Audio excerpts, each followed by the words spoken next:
Fala galera, vamos nesse conto mitológico escandinavio e se inscreva. Literalmente, elfos são espíritos que na mitologia nórdica simbolizam ar, terra, fogo e água. No poema Vlundarvia, o ferreiro-herói Volund foi chamado de governante dos elfos, Visi-Alfa, e rei dos elfos, Hjalfaljoy. A introdução em prosa desta obra também o identifica como um filho dos finlandeses, um povo ártico reverenciado por sua magia xamânica. Na saga Tidrek, uma rainha humana descobre que o amante que a engravidou é um elfo, não um homem, e mais tarde dá à luz o herói Ogni. Na saga de Hrolfkrak, um rei chamado Helgi estupra e engravida uma elfa vestida de seda que é a mulher mais bonita que ele já viu. O anão dá à luz o meio-elfo Kur, que é muito habilidoso em feitiçaria, seir, e quase invencível em batalha. Quando seus guerreiros caíram, ele os ergueu novamente para continuar a batalha. A única maneira de derrotá-lo era capturá-lo antes que ele pudesse convocar seu exército, que incluía os guerreiros anões. Kul se casou com Jorvard, que matou Hrolfkrak.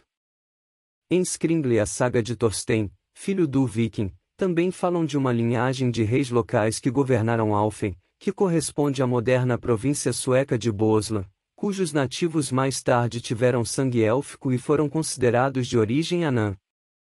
Sangue mais bonita do que a maioria das pessoas.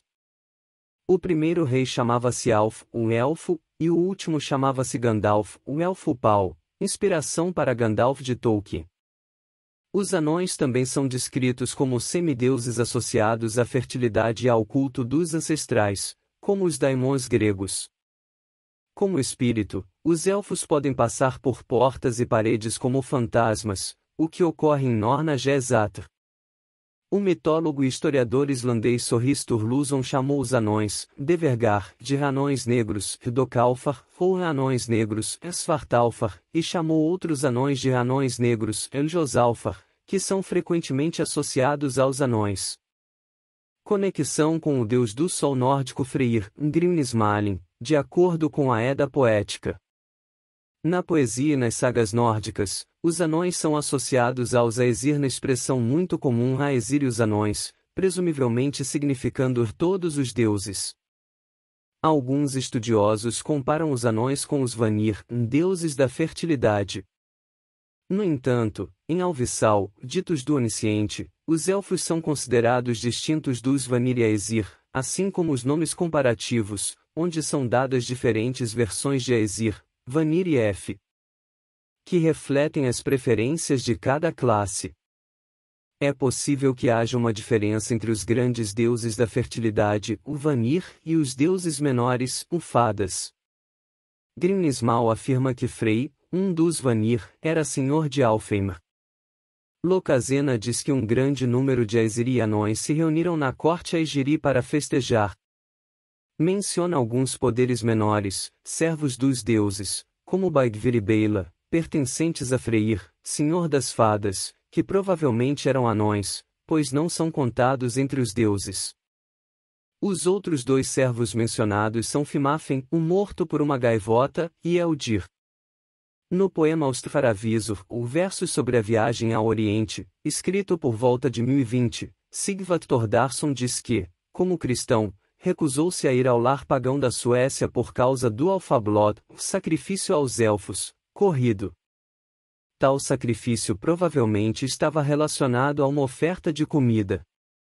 Com base na época do ano, perto do equinócio de outono, e na conexão dos elfos com a fertilidade de seus ancestrais, pode-se supor que isso tem a ver com o culto aos ancestrais e a vitalidade da família.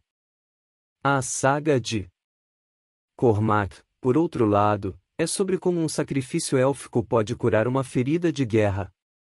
De acordo com a tradição inglesa, a palavra inglesa moderna F vem da palavra inglesa antiga elf, PLA-elf, com variantes como Ilf e Aelfin. Originalmente se referia aos elfos da mitologia nórdica, mas as ninfas da mitologia grega e romana também foram traduzidas pelos monges anglo-saxões como a elf e suas variantes. F-Shot, ou F-Bolt ou F-Arrow, é uma palavra escocesa e do norte do inglês do século XVI que originalmente significa dor aguda dos elfos, lasca do Neolítico posterior. Uma ponta de flecha de pedra atribuída aos elfos pelos escoceses no século XVII usada em rituais de cura. Supostamente bruxas, e possivelmente elfos, também os usaram para prejudicar pessoas e gado. Mechas bagunçadas de cabelo eram chamadas de pichi e pensava-se que se originaram dos elfos. Às vezes, a paralisia repentina era causada por ataques de elfos. A maioria dos elfos mencionados nas baladas inglesas medievais são do sexo masculino e frequentemente sinistros, propensos a estupros e assassinatos, como o cavaleiro elfo, que sequestra a rainha Elizabeth. O único elfo mencionado costuma ser a rainha elfa ou um elfo.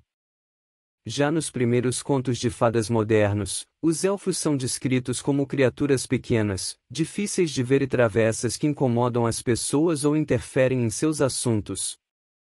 Às vezes, eles são considerados invisíveis. Nesta tradição, os elfos tornaram-se sinônimos das fadas da antiga mitologia celta, como o galês Elil, um plural é Lilon. Mais tarde, a palavra elfo, como o termo literário fada, evoluiu geralmente para indicar vários espíritos da natureza, como Sprite, Vulca, Goblin, Robin Goodfellow, Brown escocês, etc. Estas expressões deixaram de estar separadas no folclore e correspondiam à expressão portuguesa enfeitiçado. A lenda diz que se alguém espalhar as folhas de espinheiro-mar ou espinheiro-mar, Rhamnus antarctica, em inglês Blackthorn, frutas purgativas, em um círculo e dançar nelas sob a lua cheia, um elfo aparecerá. A dançarina deve ver o elfo e dizer: pare e dê-me a bênção.